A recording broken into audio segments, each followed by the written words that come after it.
Welcome back, everyone, to another day of the 12 Days of Non-Alcoholic Beer. My name is Curtis, this is Dave, and this is Jeff. And today, we're here to try out the Suspended in a Sunbeam Pilsner by Go Brewing. Ooh, a This sounds Sunbeam. cool. It has the Best Craft Beer Award, Gold Medal of 2023. So that's got to mean something, that right? was like a whole year ago, though. That is true. That is a whole year ago. Was it for this beer, or did they just win an award and they're just like, haha, we won an award. We'll put it on every can. I think it's this beer. I'm calling it's this beer. It is one of the coolest cans we've tried. Like it is I like So cool. Yeah. I do like the Barrow cans, though, to be honest. Like that gold is just really nice. the Barrow is classy. It looks like a beer. It's nice, but it's not like rainbow fancy, you know? It's not fun. Yeah, I get you. No, it's not. It's not cool. It's not suspended cool. in a sunbeam cool. Yeah, exactly. I think we need more cans like this in the world. I agree. I hate when like Cokes, like we put polar bears on the Cokes for Halloween. Oops. We put musical For notes. Halloween? Yes. I didn't know they did that, I mean, Dave. it's pretty much when they start rolling it out.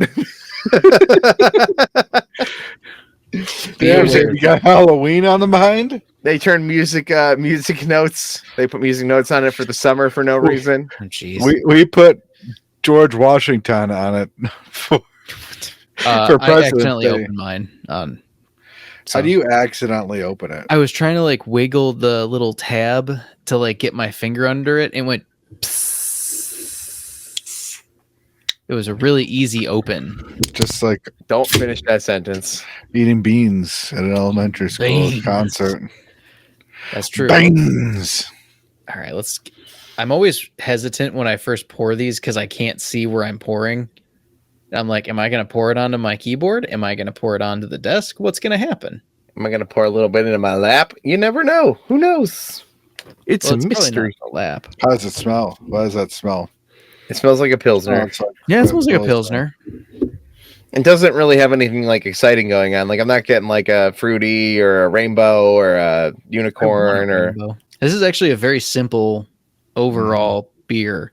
Water, barley, hops, and yeast. all right. So it's about as plain as we can get. I like that though. There's something to be appreciated about like of simplicity. My dad would say this is actually a beer. This is actually a beer. It's like the Bavarian German beer laws. It is. That is It true. has to be pure. Do you think there's Bavarian German beer laws for NA beer? Probably. You think it's illegal there? There was one beer that I was tempted to actually add into this last minute, like into our 12 days of non-alcoholic beer. So there's a I don't remember the brewery because it's German. It's one of the oldest breweries other than like modern breweries. It's like WEI. I can't remember what it is. They make a non-alcoholic German beer, which is very interesting. Jeff and I tried all those German beers, and you tried them too at some point too. German beer is disappointing at best. That's because they have too many rules. This is the beer. I'm trying to get a picture of it, but it's making me pull up Instacart. It's all very similar. It's what Dave's trying to say. Cheers, gentlemen. After Cheers. that long pause. No. Yeah, cheers. Dave, it looked like you froze again. I did not. Thank goodness. Oh, that's tasty. It's weedier than I was expecting. It's very weedy. It's pretty good. It's pretty good. Not as good as the Biro. Yeah, definitely not as good as the Bureau. Yeah, I agree. I think that one's still top spot, but I think it's better than the hazy. This is pretty good. I think it is. Oh, is it better than the hazy? I like the hazy. It's way better than the hazy. I think it's better than I think this is more of a rounded beer. I thought it was more of a square beer. It's a square beer. Yeah. You know, that's what we're missing in life. Why do we have all these round cans and the packing quality sucks? Why can't we have square beers? I feel like if you had square beers in a box, if it gets hit, more of them are going to be impacted because there's less ability for them to move around. Yeah, Jeff, you put round beers in square boxes. Mm-hmm. Yeah, I want square beers in round boxes. I want square bologna. That is amazing that doesn't exist. Can't you just cut it? Why would I cut it? Then you're losing to make it square. You're losing bologna then. Yeah. Not if you eat the bologna. But then I gotta cut the bologna to. Well, I'm not gonna be able to make the bologna is smaller. Hey, here's a question: why is bread square and all the meat in it round? And then the meat and the cheese is triangles usually. What? We just like combining cheese is triangles, Dave. Where are you buying cheese? Yeah, where are you buying cheese at a triangle? The triangle cheese store. God. Look, I just want to say we need to come up with a standard packing quality so we can have 100% sandwich. Jeff, the standard packing. You know the worst part of a sandwich is when you bite into it and it's all bread. Yeah, that is the worst, absolute worst. You put it in the square hole. What? We need to go to Buzz Lightyear times and have meat. I'm gonna be honest with you. I forgot about that a couple times. Jeff, I completely forgot about that.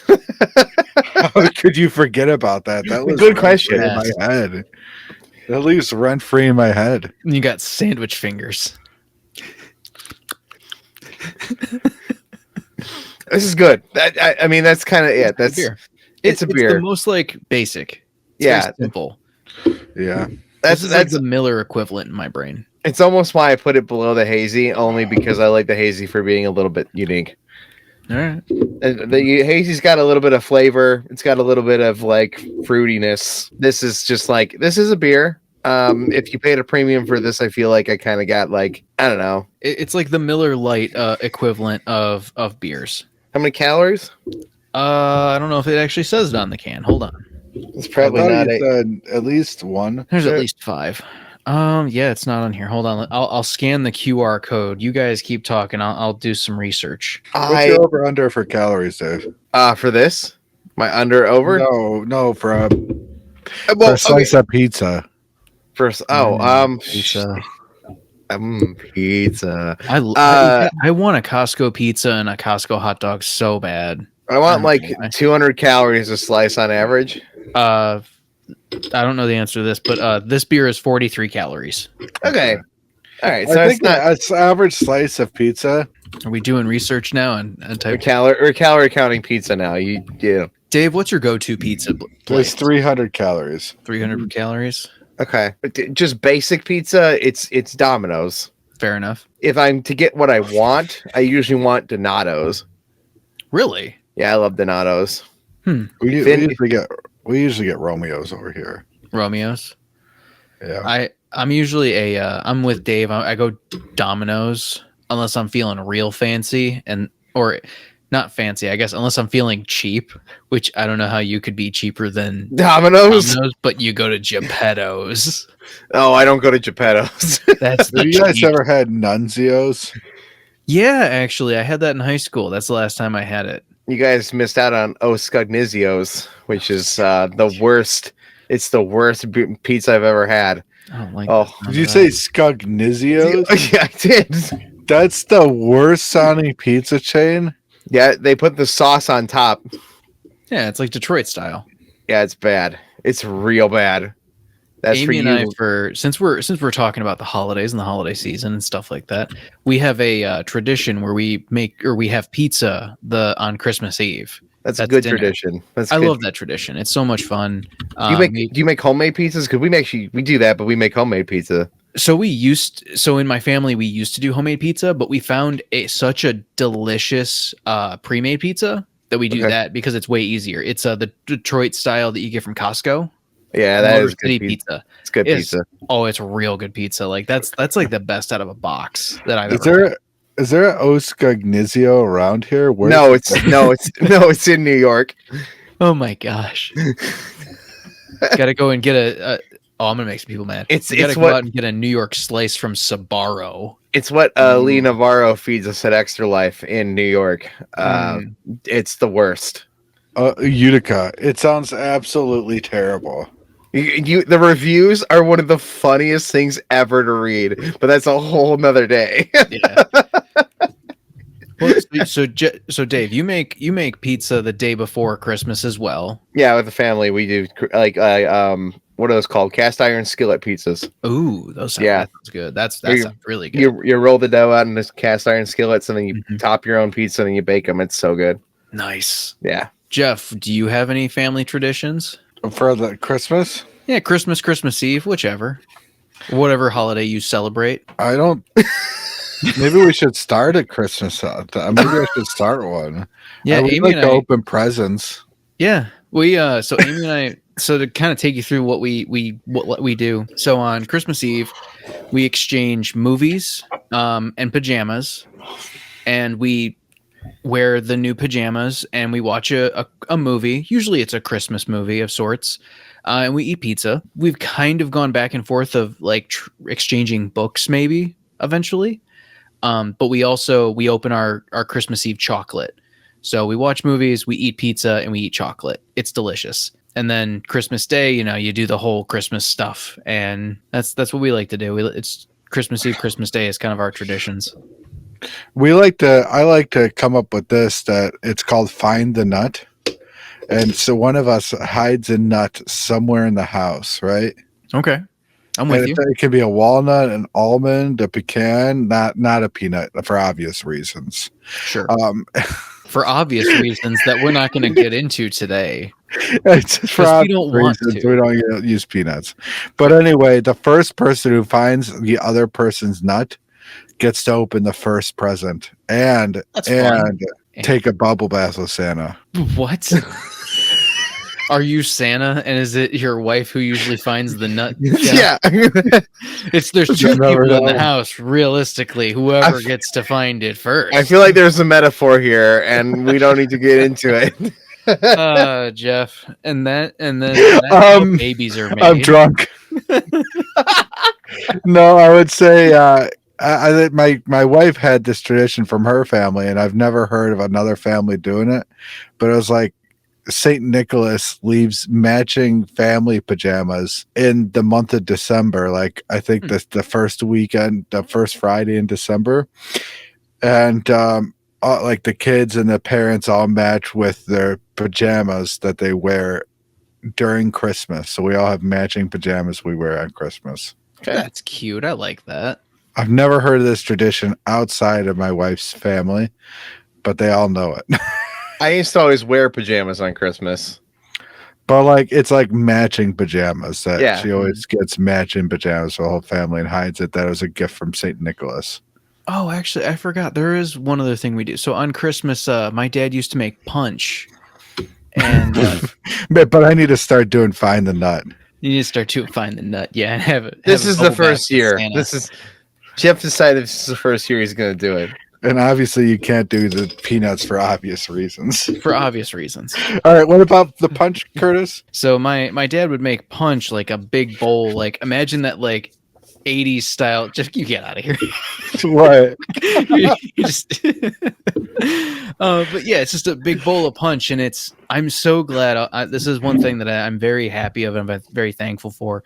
It's before my dad passed away, I was able to get him to tell me the recipe, and like I have it written down, and I've made my own iteration now. So it's nice that I'm able to continue on that tradition and also not lose something that I held so dear to me as I was a child, because I love the punch. It was super bad for me, but I loved it. Nothing wrong with some fruit punch. No. I'll have to make it for you one day, Dave. You'll like it. It's got a tang to it. It's different. Do you put tang in it? No, it's predominantly grapefruit soda. Okay. And then there's a good base. Yeah, it's predominantly that. It's got ginger ale, some club soda, fruit juice, and then there's sorbet on top. Yeah. So that it's good. Like you play every year is a little different. I'll put it that way. Oh yeah, that's how it's supposed to be. Part. And some years like you could add pineapple juice that makes it a little tangier, a little bit more like got that twang. That twang. And like it's a little different every year. That's what makes it fun. And it was always a positive, like great part of Christmas, because my dad would make this big thing of punch. There was only 3 of us, but I'd drink like 4 cups of that stuff and You're a kid. Like, super high on sugar. It'd be great. That's what you're supposed to do as a kid. Exactly. I loved it. Well, gentlemen, what is your rating for this this non-alcoholic beer, this Sunbeam of a Pilsner? Solid 5. This is a 7 for me. I agree with Jeff. Solid 5, Dave. Yeah. If 5 is I drink it again, It's kind of low, Buckaroo. Not going to go to it first, but I would drink it again. All right, fair enough. Everyone, thank you so much for joining us on this beautiful 12 days of Christmas non-alcoholic beers. Or 11 days of Festivus. 11 days of Festivus, the 2 Or days 12 extra. 12 days of Honda days. Honda days. Happy Honda days. We try new things almost every single day. Remember to like, comment, and subscribe, and join us next time for another beautiful episode of the 12 Days of Non-Alcoholic Beer. Bye, everybody. Boom. Bye.